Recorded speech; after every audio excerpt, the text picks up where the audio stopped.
High in the wind-scoured peaks where oxygen thins and temperatures plunge, a predator exists that does not hunt with eyes. It senses the living energy of every creature within range. It feels your heartbeat before you ever see it move. This is Lucario. Known as the Aura Pokemon, it perceives the world through a biological radar no other species can replicate. But this extraordinary gift is not inherited. It is earned through suffering. Most who attempt to develop it die before reaching adulthood. Only the rarest individuals survive the brutal durological gauntlet required to wield it. The highest plateaus of the temperate mountain ranges remain uninhabitable to most species. Thin air, extreme cold, and sparse vegetation create a landscape defined by scarcity. Yet, it is here, in sheltered valleys carved by ancient glaciers, that Lucario choose to give birth. The logic is brutal but effective. Altitude eliminates competition. Predators capable of reaching these elevations are rare, and those that do lack the stamina to hunt efficiently in low oxygen conditions. For a species whose juveniles are born completely without their defining sensory ability, this isolation is absolutely essential. But the same conditions that deter predators threaten the young. Hypothermia claims the weak within hours. Starvation follows for those who survive the cold, but cannot find adequate nutrition in the sparse alpine scrub. Mortality in the first weeks exceeds 60%. Mothers remain with offspring only briefly. Once basic mobility is established, the juvenile is abandoned to the highlands. There is no prolonged parental care. The species invests little in those unlikely to survive. What comes next? A juvenile Riolu navigates its world through physical instinct alone. It cannot yet perceive aura. It cannot sense approaching threats or detect hidden prey. It is, by the standards of its own species, entirely blind to the world adults inhabit. Survival depends entirely on locomotion. The body is built for evasion. Lightweight bones reduce energy expenditure during movement. Oversized footpads provide traction on loose scree and icy rock. Reflexes are tuned for rapid directional change, allowing escape from predators that rely on momentum. These juveniles do not hold territory. They cannot. Without aura perception, they lack the sensory range to detect encroachment or identify safe zones. Instead, they move constantly. Nomadic patterns keep them unpredictable, reducing the likelihood of ambush by predators that learn fixed routes. Physical conditioning during this phase is not optional. Muscle density, cardiovascular efficiency, and joint flexibility developed now will determine whether the individual can sustain the metabolic demands of aura perception later. Those who remain sedentary or fail to build adequate physical reserves rarely survive the sensory transition ahead. The body must be fully prepared before the mind can awaken. The onset arrives without warning. Specialized receptor cells in the cranial appendages activate for the first time. The juvenile Riolu, previously limited to sight and sound, suddenly perceives the electromagnetic signatures of every living organism within range. The experience is catastrophic. Aura perception does not emerge calibrated. The developing brain receives a flood of undifferentiated signal. Every insect, every burrowing mammal, every bird overhead registers simultaneously. There is no hierarchy, no filter, no capacity to distinguish a distant grazing herd from an approaching predator. Disorientation is immediate. Juveniles experiencing first activation often freeze completely, unable to process conflicting sensory input. Some flee erratically, responding to phantom threats their untrained perception cannot localize. Others collapse entirely, overwhelmed by neurological noise they cannot suppress. Mortality spikes during this phase. Individuals who cannot regain basic motor function within hours become easy prey. Those who panic and run blindly fall from cliffs or stumble into territorial species they cannot yet identify as threats. The few who survive do so through stillness. They find shelter, minimize movement, and wait for the initial flood to subside. Without filters, perception itself becomes lethal. The transition from sensory chaos to functional perception takes weeks. During this critical period, the juvenile brain undergoes rapid synaptic reorganization. Neural pathways that initially transmitted all aura input with equal priority begin to develop selective gating mechanisms. The process resembles auditory filtering in species that live in acoustically dense environments. Just as certain birds learn to isolate specific frequencies from a wall of sound, the young Riolu learns to suppress irrelevant aura signatures and amplify those that signal biological relevance. Threat detection calibrates first. The electromagnetic patterns associated with predatory intent, increased metabolic activity, elevated stress hormones, and directional focus toward the self become prioritized. These signatures trigger alert responses while background noise fades. Prey detection follows. The distinctive aura profiles of small mammals, ground nesting birds, and burrowing invertebrates become recognizable as food sources. The juvenile learns to distinguish resting prey from alert prey, accessible targets from those already poised to flee. Finally, conspecific recognition emerges. The ability to identify other Riolu and adult Lucario at distance prevents accidental territorial incursion and enables avoidance of dominant individuals. This calibration is not automatic. It requires repeated exposure, trial, and error. Juveniles who cannot develop functional filtering remain perpetually overwhelmed and rarely survive to physical maturity. Aura perception is not passive. The specialized receptor cells require continuous metabolic support. The neural processing pathways demand glucose at rates far exceeding standard sensory systems. For a juvenile still developing efficient energy storage mechanisms, maintaining heightened awareness drains reserves rapidly. Field observations reveal a strict activity budget. Juveniles cycle between periods of active perception and complete sensory shutdown. They cannot sustain awareness indefinitely. Extended use leads to tremors, disorientation, and eventual collapse as blood glucose drops below functional thresholds. This limitation shapes behavior entirely. Juveniles avoid open terrain where sustained vigilance is necessary.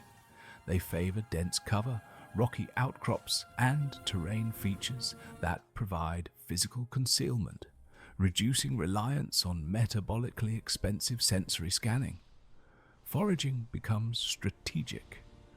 Rather than continuous searching, juveniles learn to activate perception in brief pulses, scanning for prey signatures before returning to baseline. The energy cost of each pulse must be offset by caloric return, creating a harsh efficiency calculation. Movement timing shifts toward low-risk periods. Dawn and dusk, when many highland predators rest, allow juveniles to travel between shelter sites with reduced perceptual demand. Midday and midnight, peak activity periods for territorial species, require constant awareness that most juveniles simply cannot afford. Those who fail to manage this budget exhaust themselves. Depleted individuals cannot flee, cannot hunt, and become easy targets. Highland food sources are sparse and unpredictable, Small mammals, ground birds, insect colonies, and occasional carrion constitute the available prey base. Caloric density is low. Nutritional variety is limited. For a developing species with extraordinary metabolic demands, this scarcity creates intense selective pressure. Juveniles who survive exhibit remarkable digestive efficiency. Gut transit times are extended, maximizing nutrient extraction from each meal. Protein conversion rates exceed those of comparable predators, allowing continued muscle development on significantly reduced intake. Fat storage patterns favor slow release. Rather than rapid mobilization for burst activity, lipid reserves are metabolized gradually, sustaining baseline function during extended periods between successful hunts. Growth is not continuous. Juveniles advance through distinct developmental thresholds, each requiring accumulated energy reserves before progression.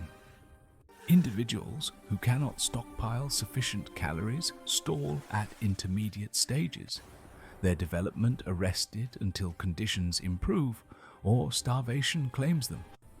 Only those with superior foraging success and metabolic efficiency reach the physical dimensions necessary for the final transition. The body must achieve adequate mass, adequate muscle density, and adequate energy reserves before evolution becomes possible. There are no shortcuts. The Highlands do not permit them. The transition from Riolu to Lucario is not merely sensory, it is structural. The body undergoes significant reorganization to meet the demanding requirements of an adult highland predator.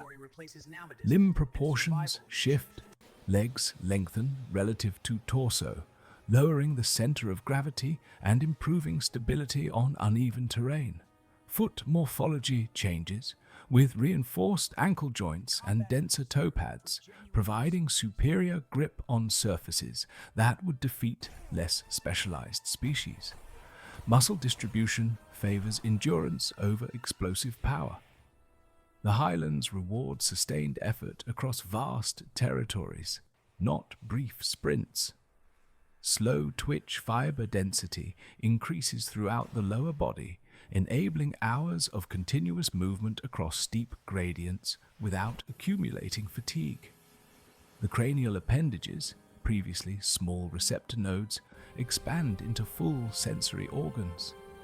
Their increased surface area amplifies aura detection range and resolution, transforming crude threat awareness into precise spatial mapping of the surrounding environment.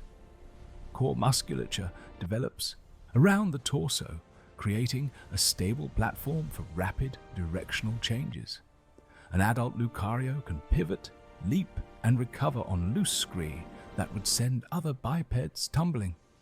Every anatomical change serves terrain mastery. Precision replaces evasion. Conflict is no longer survived, it is avoided. Adult Lucario are not aggressive. Despite possessing significant combat capability, they rarely engage in direct confrontation with conspecifics. The reason is simple efficiency. Aura perception allows detection of territorial boundaries long before physical encounter. An approaching Lucario senses the resident's presence kilometers in advance.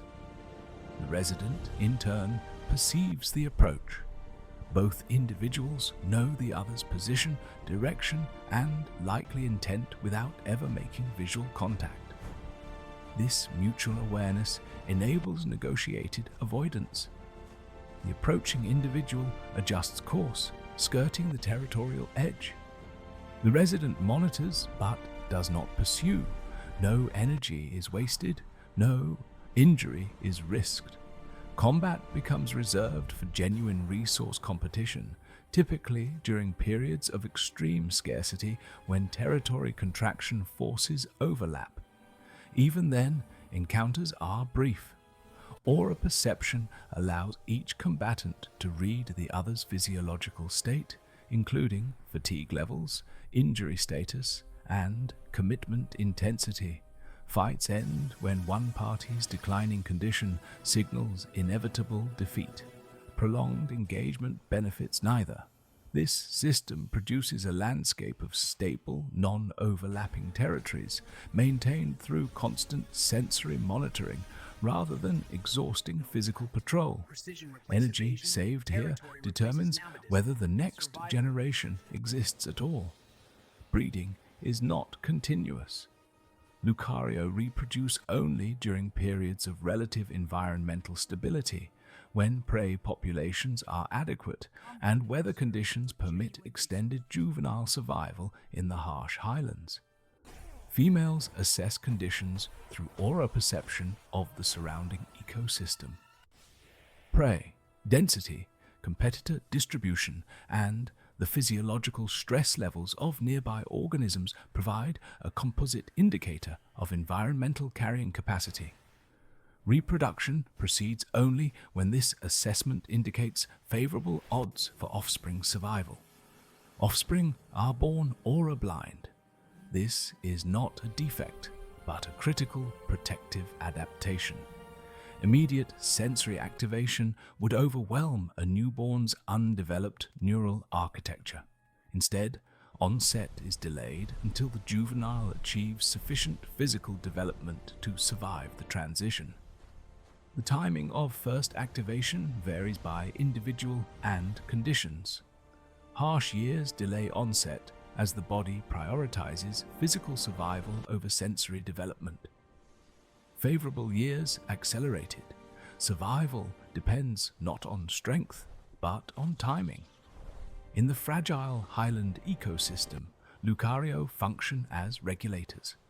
Their presence shapes prey movement, preventing overgrazing of vulnerable alpine meadows. Their territories create corridors of reduced predation, pressure where smaller species can persist. Without them, the system destabilizes. Prey populations surge unchecked, stripping vegetation that holds thin soils in place. Erosion accelerates, water patterns shift. The cascade affects species that never directly interacted with the predator, now absent. Human encroachment into highland zones has reduced Lucario range significantly over generations. Populations that once spanned entire mountain systems now persist in fragmented pockets, their regulatory influence diminished. Where they remain, the highlands hold. Plant communities persist. Prey populations stabilize. Competing predators partition resources without catastrophic conflict. The Aura Pokémon does not dominate its environment. It maintains it. A silent presence on the high peaks, sensing the pulse of every living thing, holding the mountain in balance.